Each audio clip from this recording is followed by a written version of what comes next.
This week at Interior. As the summer season sets in, lots of families take off for the great outdoors for their vacations, and the first family is no exception. The Obamas this week headed for Carlsbad Caverns National Park in New Mexico and Yosemite National Park in California. The president no stranger to national parks, of course. He called his family's visit to Yellowstone when he was a young boy a life-changing experience. He returned to Yellowstone as president in the summer of 2009. The National Park Service will mark its 100th birthday this year. A new report out this week shows national parks, wildlife refuges, national monuments, and other public lands are just part of Interior's contributions to the national economy.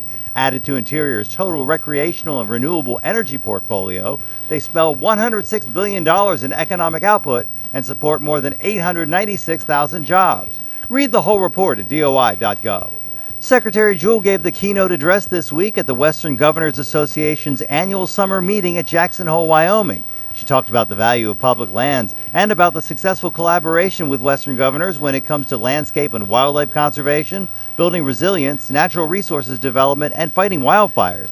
The WGA represents 19 states and 3 Pacific Island territories.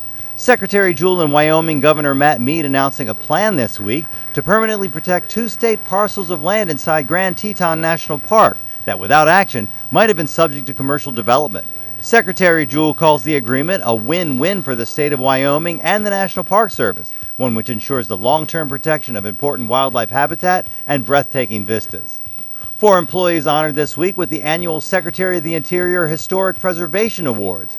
Those awards recognize outstanding contributions of government workers when it comes to the preservation of historic places, from tribal members learning about the Wallapai culture and language to the restoration of buildings damaged in the 1995 Oklahoma City bombing. Find out more at nps.gov.